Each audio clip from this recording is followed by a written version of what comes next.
આજે નમોત્સવનો કાર્યક્રમ આજે ત્રીજો કાર્યક્રમ ગુજરાતમાં છે। પહેલો કાર્યક્રમ સુરતમાં થયો, બીજો મહેસાણામાં થયો। પહેલો કાર્યક્રમ થયો ત્યારે લાગ્યું કે સુરતના તાલે તોલે કોઈ નહીં આવે। બીજો કાર્યક્રમ કાલે મહેસાણા થયો ત્યારે લાગતું હતું કે મહેસાણા નંબર 1 હશે, પણ હું આજે રાજકોટ વાસીઓને અભિનંદન આપું છું કે આવો નમોત્સવનો કાર્યક્રમ આખા દેશમાં ક્યાંય નહીં થશે। એટલા બધા ઉત્સવ સાથે આપ એને માણી રહ્યા છો। હું ફરીથી માનનીય પ્રધાનમંત્રી નરેન્દ્ર મોદી સાહેબની આ સેવા કરવાની વૃત્તિ લોકો સુધી પહોંચવા માટે કાર્યકર્તાઓને એમનો અનુરોધ અને માર્ગદર્શન જે મળતું રહ્યું છે અને એમાં રાજકોટ સૌથી આગળ રહ્યું છે।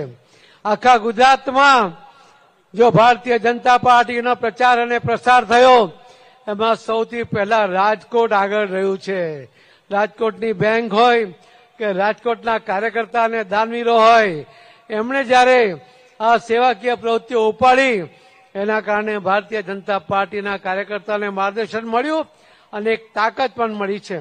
ફરીથી આજે આ કાર્યક્રમ માટે હું આપ સૌને ખૂબ ખૂબ અભિનંદન આપું છું અને કવિશ્રી સાયરામભાઈ દવે એમને પણ અને એમની ટીમને પણ ખૂબ અભિનંદન આપું છું। ખૂબ મહેનત પછી આવા વિશિષ્ટ વ્યક્તિના જીવન ઉપર લોકોને પ્રેરણા મળે એવા અનુભવોને પ્રાદેશ્ય કરવા માટે અને એમના સફળ પ્રયત્ન માટે હું સાયરામ દવેજી એમની ટીમને અભિનંદન આપું છું।